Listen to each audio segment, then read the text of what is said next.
You've done it again. You're standing in your kitchen at 11 p.m., remaking a batch of cookies for the third time because the edges on the second batch were slightly darker than the first. And now neither feels acceptable, and you absolutely know that no one else would notice or care, but you can see it. And that means it's wrong, which means you can't let it go. Which means you're going to be awake until midnight perfecting something that was already perfectly fine 2 hours ago. And the worst part isn't even the time you've lost. It's the quiet, creeping suspicion that something might be broken in you.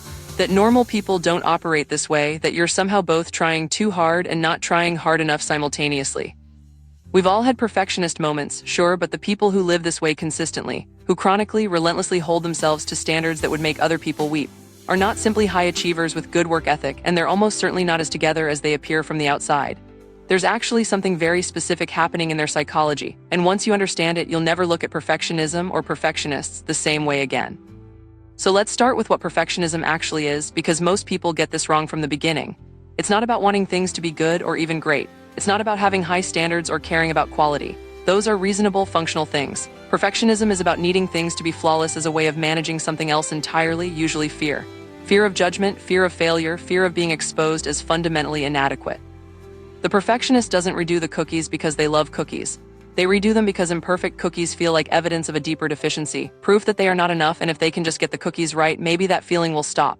It never does, of course. The target just moves. Psychologists actually have a framework for this. In the 1990s, researchers Paul Hewitt and Gordon Flett identified 3 distinct types of perfectionism, and they're not interchangeable.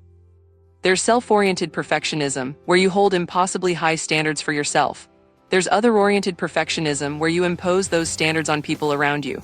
And then there's socially prescribed perfectionism, where you believe, rightly or not, that everyone else expects perfection from you, and anything less will result in rejection or failure. That last one, the socially prescribed type, is the most psychologically damaging, because it's rooted in the belief that your worth is contingent, that love and acceptance and belonging are things you have to earn over and over by being flawless, and the moment you slip, it all disappears. People carrying that don't feel like they're striving, they feel like they're surviving. Now here's where it gets uncomfortable. Because perfectionism, despite how it's often celebrated in job interviews and LinkedIn profiles, is not actually correlated with success. Study after study has shown that perfectionism is more strongly associated with anxiety, depression, burnout, and procrastination than it is with achievement. Perfectionists don't get more done, they just suffer more while doing it, and they're far more likely to avoid starting things altogether if they can't guarantee the outcome will be perfect. This is called perfectionist paralysis, and it's brutally common. The person who rewrites the first sentence of an email 14 times and then doesn't send it.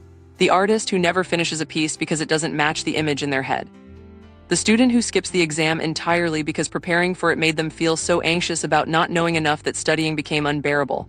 From the outside, this looks like laziness or self-sabotage. From the inside, it's self-protection. If you never finish, you never fail. If you never try, no one can confirm what you already suspect about yourself. There's also something worth saying about where this comes from, because perfectionism is almost never about the person themselves, at least not originally. It's learned, and it's learned early. Many perfectionists grew up in environments where love felt conditional, where approval was tied to performance, where mistakes were met with disappointment or anger or coldness, or worse, where mistakes were ignored entirely and only successes were acknowledged. The child in that environment learns quickly that their value is not inherent. It's something they generate through achievement, through being good, through not making anyone upset. They learn that the version of them that messes up is not a version that gets to be loved.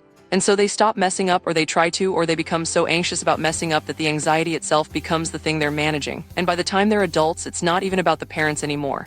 The voice is internal now. It runs on its own. Here's the part people don't talk about enough. Perfectionism is also a control strategy, and it makes perfect sense if you think about it. The world is chaotic and unpredictable and often unfair, and you can't control most of what happens to you, but you can control how perfectly you fold your laundry, how flawlessly you execute a presentation, how precisely you manage your own behavior. Perfectionism gives you a narrow domain where you feel powerful, where effort and outcome seem directly linked, and for people who grew up in unstable or unpredictable environments, that feeling of control, even if it's exhausting, even if it's making them miserable, is deeply, deeply reinforcing. It's the one place they don't feel helpless. The problem, of course, is that the domain keeps shrinking. The standards keep rising. What felt like control starts to feel like a cage, but by then, letting go feels more dangerous than holding on. And here's the thing about perfectionists that makes them particularly painful to watch. They are often extraordinarily empathetic, deeply conscientious people who care intensely about not causing harm, about doing right by others, about leaving things better than they found them. They're the ones who remember your birthday, who notice when you're struggling, who will stay late to help you finish something even though they're already drowning. They extend a generosity and a patience to other people that they would never, ever extend to themselves because the standards they hold for themselves exist in a completely different atmosphere. What they would forgive in you instantly, they will punish themselves for relentlessly. Ask a perfectionist what they'd say to a friend who made the same mistake they're currently tearing themselves apart over, and watch the cognitive dissonance happen in real time. They know the right answer, they just can't apply it inward. There's also a particularly cruel irony at the center of perfectionism, which is that the thing perfectionists want most, to be seen as competent, as worthy, as good enough, is the exact thing their perfectionism prevents, because perfectionism makes you rigid. It makes you defensive. It makes you unable to accept feedback, unable to collaborate freely, unable to be wrong in front of people without it feeling like annihilation. And those qualities, that inability to be vulnerable or flexible or human, those are what actually push people away, not the mistakes you were so afraid of making. The perfectionist is often working so hard to be lovable that they become hard to love, not because of who they are, but because of the wall they've built around who they are. Now, if you're reading this and recognizing yourself, here's the reframe, and it's not a comfortable one. Perfectionism is not a virtue you need to protect. It's a coping mechanism you developed when you needed it, and it might have worked for a while, it might have kept you safe or kept you functional, but it's not serving you anymore. It's costing you sleep, joy, connection, peace. It's keeping you small. And the hardest truth of all is that no amount of perfection will ever be enough to silence the voice that tells you you're not enough, because that voice isn't asking for better performance. It's asking for proof of worth, and worth doesn't work that way. You can't earn it. You can't perfect your way into it. It was always there, and it was never conditional.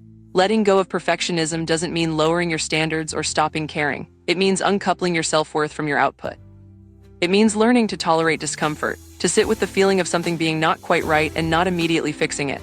It means practicing what psychologists call self-compassion, which is not self-indulgence or laziness. It's treating yourself with the same kindness you'd offer someone you love. It means finishing things badly on purpose sometimes, just to prove to yourself that the world doesn't end. It means accepting that done is better than perfect, not because perfect isn't real, but because perfect isn't the point.